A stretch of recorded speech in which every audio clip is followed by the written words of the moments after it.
고기사단 천년의 서사시 한종수 지음 자유문고 기독교 세계와 이슬람 세계의 경계선에서 천년간 싸워온 기사들의 이야기 37번째 504페이지 지은이 한종수 서울에서 태어나 고려대학교 중문학과를 졸업하고 롯데관광과 한국토지공사 세종시 도시재생센터에서 근무했다. 어릴 때부터 거의 모든 분야의 역사에 관심을 가졌지만 전쟁사와 지중해, 세계 역사에 매료되었다. 가톨릭 신자로 청년 성서 모임을 하면서 가톨릭의 역사에도 많은 관심을 가졌는데 고기사단 천년의 서사시는 새 관심사의 접점에서 탄생한 것이다.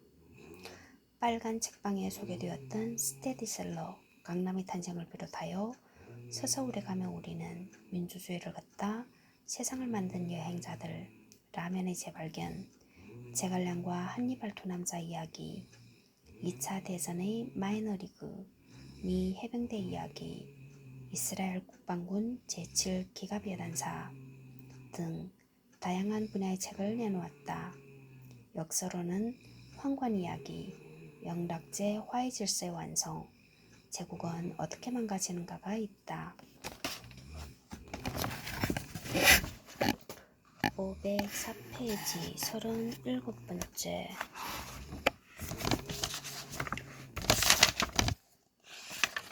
고기사단 연표 581페이지 1470년 베네치아령 에우보아섬 방어전 참가 1480년 로도스 방어전에서 승리 1482년 오스만 왕자 젬의 망명 1502년 8월 29일 해상 십자군과 함께 렙카다섬 함락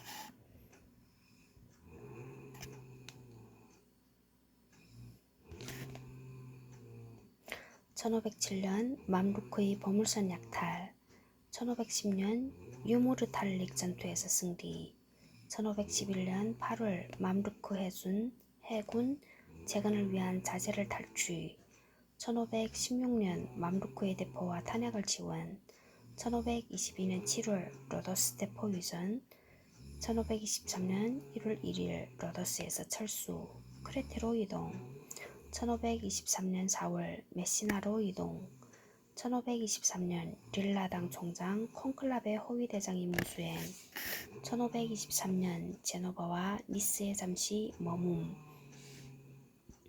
1530년 10월 26일 릴라당 총장 몰타 상륙 1532년 9월 그리스 원정 모돈의 함락 1535년 6월 내지 7월 튀니스 공작전 참가 함락에 큰 공을 세움 1538년 9월 28일 프레베사 해전 참가 1540년 5월 7일 헨리 8세 영국 지부 해산 명령서에 서명 1541년 10월 알제르 공작전 참가 1550년 마디아 공작전 참가 1551년 7월 내지 8월까지 고초섬 약탈 트리폴리 함락됨 1552년 조아라 공작전 1557년 로도스 침공 실패 1560년 제르바섬 공작전 1564년 마디스 공략 메카 성지순례 해전 납포 1565년 몰타 대 포위전 시작 1565년 6월 2일 투르크 몰타 도착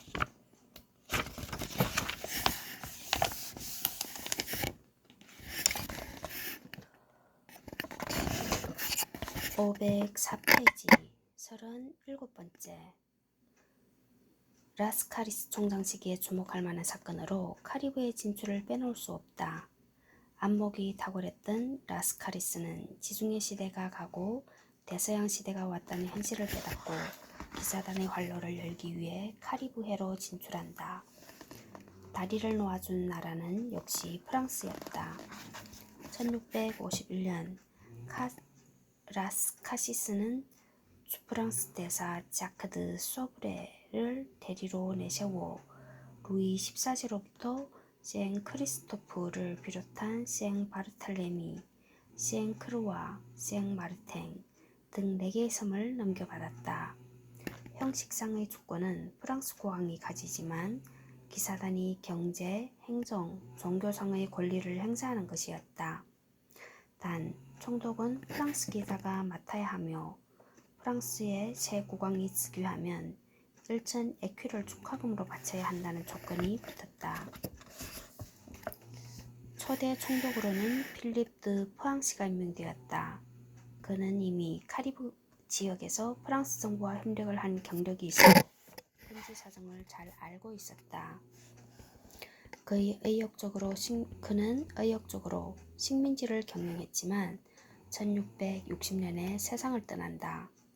이후 카스카리스 후임으로 스페인 출신들이 선출되면서 관심이 옅어진 데다가 크레테에서 벌어진 전쟁이 길어지고 식민지 경영도 수지가 악화되는 등 여러모로 여건이 악화되었다.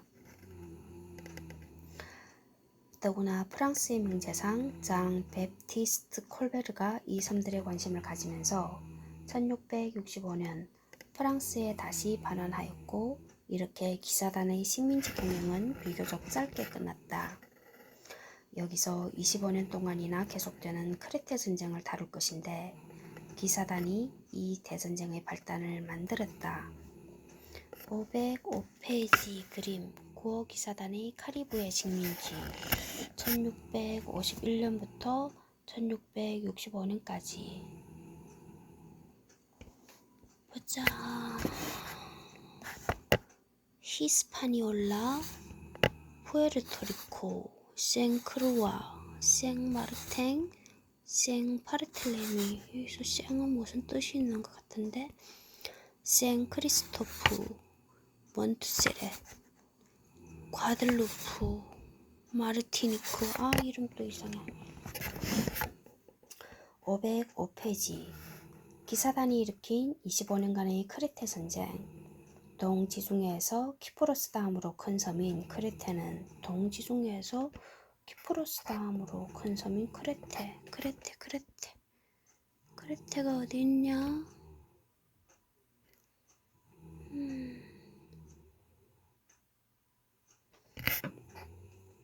이미 쇠퇴기에 접어든 지 오래인 해양국가 베네치아 공화국의 마지막 보루이자 자존심이었다. 오스만 제국은 키프로스와는 달리 이 섬에 대해서는 정복하겠다는 의사를 표하지 않았었다. 하지만 역시 쇠퇴기에 접어든 오스만 제국은 동지중해의 이질적 존재인 크레테를 정복의 대상으로 보기 시작하였다. 더구나 베네치아는 합스부르크 가문의 오스트리아나 신흥 강대국 러시아, 사파비조 페르시아보다는 누가 보아도 만만한 상대였기 때문이다. 그런데 1644년 9월 28일 6척의 갤리선으로 구성된 구어기사단의 함대가 제독 가브리엘 드 보이스바우드란의 지휘를 받으며 로도스섬 부근 해상에서 메카순례를 마치고 알렉산드리아에서 콘스탄티노플로 돌아오는 중인 10척의 오스만 선단을 덮쳤다. 기사단 함대는 7시간 동안의 격전 끝에 술타나 호라는 대형 갈레온을 포함한 여러 척의 배를 포획하였다. 오스만 쪽의 전사자는 220여 명, 기사단은 125명을 잃었는데 그 중에는 보이스바우드란 본인을 비롯한 9명의 기사도 포함되어 있었다. 그런데 한 배에는 술탄의 흑인 황관장이 인솔하는 하렘의 여자들이 타고 있었다. 그 여인 중 하나는 술탄 이브라힘 1세의 아이도 데리고 있었다. 엄청난 보물을 얻은 기사들은 크레테 남쪽의 작은 포구에 닻을 내렸다. 크레테 남쪽의 작은 포구.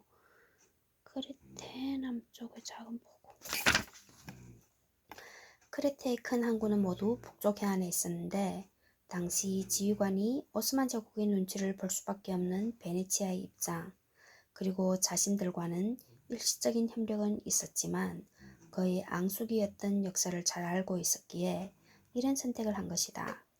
기사단 함대는 식수를 보급받고 48명의 그리스인 노예를 풀어주었는데 무슨 일인지 20일이나 머물다가 몰타로 떠났다. 문제는 베네치아의 수비대장이 하렘 여자들의 존재를 모르고 있었다는 것이다.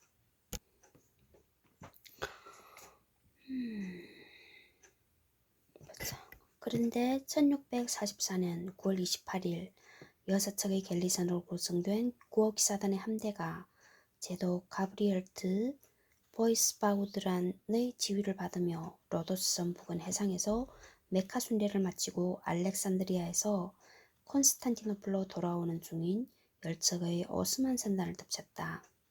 기사단 함대는 7시간 동안의 격전 끝에 술타나 호라는 대형 갈레온을 포함한 여러 척의 배를 포획하였다. 오스만 쪽의 전사자는 220여 명, 기사단은 125명을 잃었는데 그 중에는 보이스바우드란 본인을 비롯한 9명의 기사도 포함되어 있었다. 그런데 한 배에는 술탄의 흑인 황관장이 인솔하는 하렘의 여자들이 타고 있었다. 그 여인 중 하나는 술탄 이브라힘 1세의 아이도 데리고 있었다. 엄청난 보물을 얻은 기사들은 크레테 남쪽의 작은 포구에 닻을 내렸다. 크레테의 큰 항구는 모두 북쪽 해안에 있었는데 당시 지휘관이 오스만 제국의 눈치를 볼 수밖에 없는 베네치아의 입장, 그리고 자신들과는 일시적인 협력은 있었지만 거의 앙숙이었던 역사를 잘 알고 있었기에 이런 선택을 한 것이다. 기사단 함대는 식수를 보급받고 48명의 그리스인 노예를 풀어주었는데 무슨 일인지 20일이나 머물다가 몰타로 떠났다. 문제는 베네치아의 수비대장이 하렘 여자들의 존재를 모르고 있었다는 것이다. 뒤늦게 이 소식을 알게 된 술탄 이브라임 1세는 분노하지 않을 수 없었다. 자신의 여자들이 성지 순례를 하고 돌아오는 길에 적의 포로가 되었다는 사실은 남자로서, 제왕으로서, 그리고 무슬림으로서 큰 상처를 받기 충분했다. 당연히 몰타가 그 표적이 되어야 했지만 불똥은 베네치아에게 튀었다. 20일간이나 크레테에 머물렀다는 것은 기사단을 사실상 도와준 것이 아니냐는 이유였다. 베네치아는 당연히 부인했고 직무 태만을 이유로 수비대장을 사형에 처하기까지 했지만 먹혀들지 않았다. 오스만 제국은 기사단에 선전포고를 하고 대군을 집결시켰다. 하지만 베네치아를 포함한 모든 나라는 진짜 목표는 크레테라고 생각하였다. 그리고 그 예상은 정확하게 맞아떨어졌다. 1645년 80척의 갤리선과 250척의 수송선, 그리고 5만 병력으로 구성된 오스만 대함대가 몰타 원정을 위해 콘스탄티노플을 떠났다. 사령관은 요스프 파샤였다. 하지만 여기저기서 늑장을 부리던 이 함대가 6월 23일에 상륙한 곳은 크레테였다.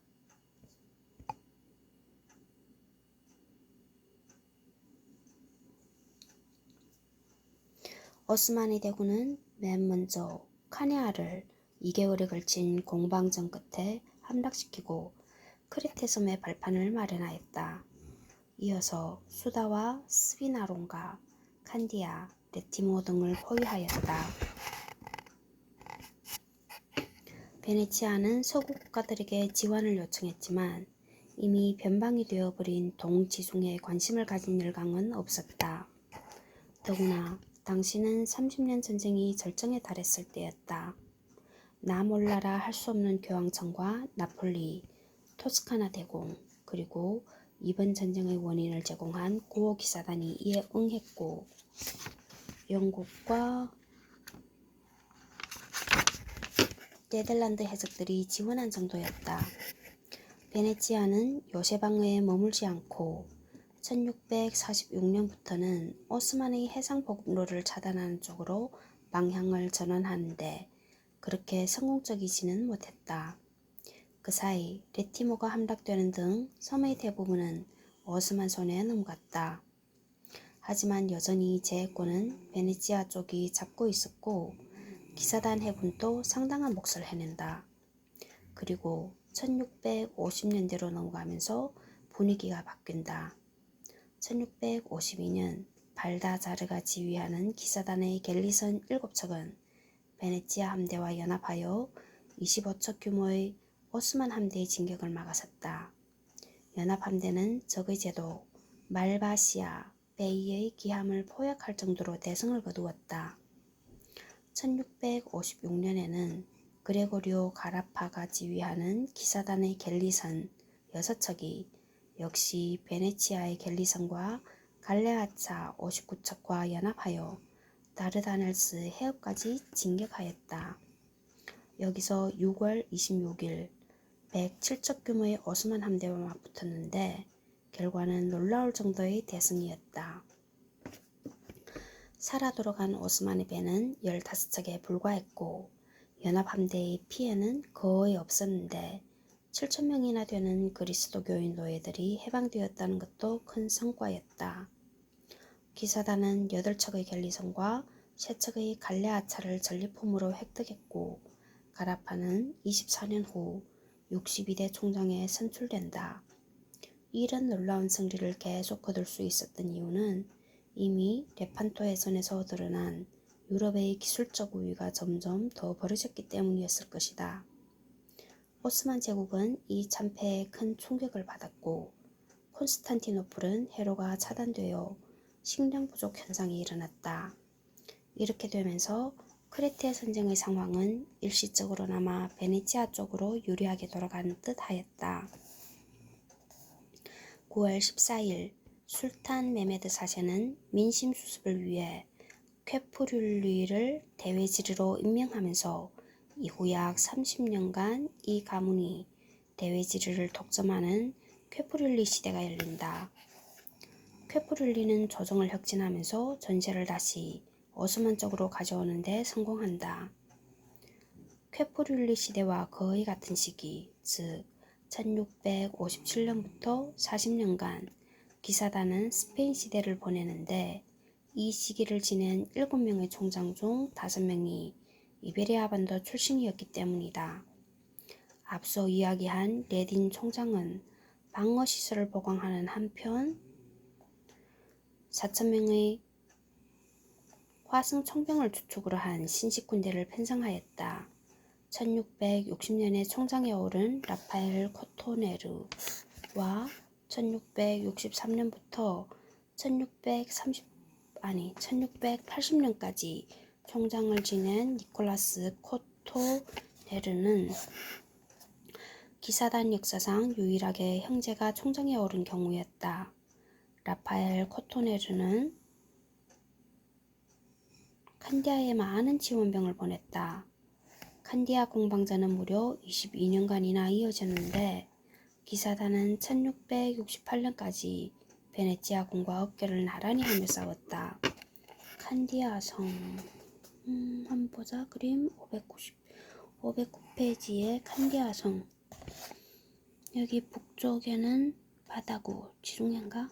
성 안드레아 보루고 우주의 지배자 그리스도 보루, 베를레헴 보루, 마르티넨고 보루, 예수 보루, 빅토리 보루, 산피오나라 보루.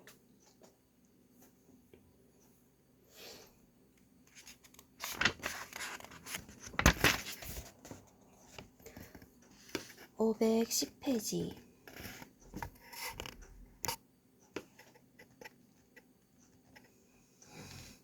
1648년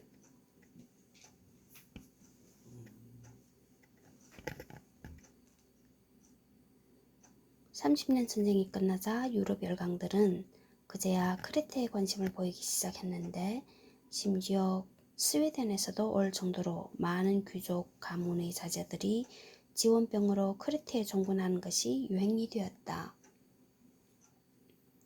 하지만 이런 지원병들은 기사단이 500년 전부터 골머리를 앓았던 뜨내기 십자군처럼 별다른 도움이 되지 않았다. 1667년부터 역시 지칠 대로 지친 오스만군은 끝장을 내기 위해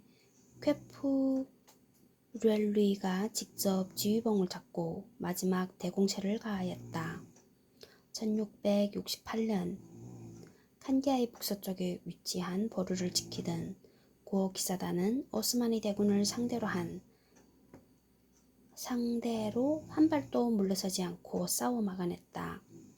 3개월간의 방어전에서 살아남은 병사는 29명에 불과했을 정도였다. 이들은 명령을 받고 몰타로 돌아갔다.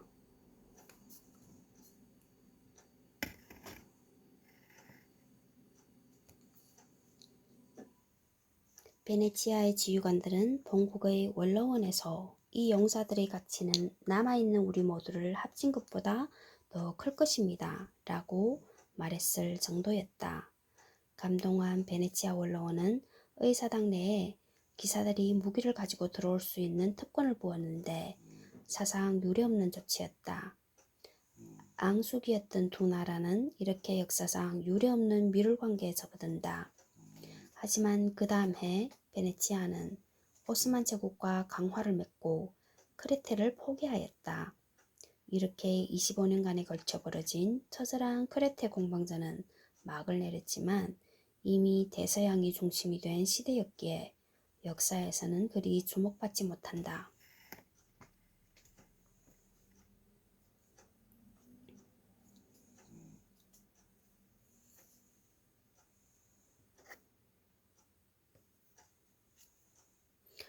(511페이지) 기사단의 두 번째 황금시대 16세기 후반부터 18세기 중반까지 약 200년은 로도스 이후 기사단의 황금시대라고 할 수 있다.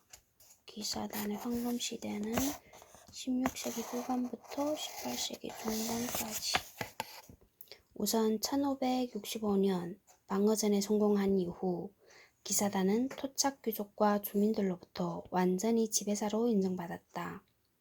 이후 주민들은 기사단의 군사력과 의료 시스템의 혜택, 그리고 코르소에서 나오는 뜨꼼으로 누릴 수 있었고 인구도 크게 늘어났다.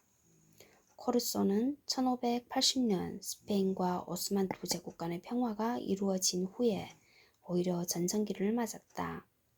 물론 그전에도 기사단과 북아프리카의 이슬람 해적은 활동했지만 스페인과 오스만 두 제국의 대함대가 주역인 정규 전쟁에서 보조적인 역할에 머물렀다고 보아야 할 것이다. 하지만 두 제국이 각기 대서양과 내륙에 주력하면서 지중해는 권력 진공 상태가 되어버렸다. 기사단은 동지중해를 주무대로 삼았다.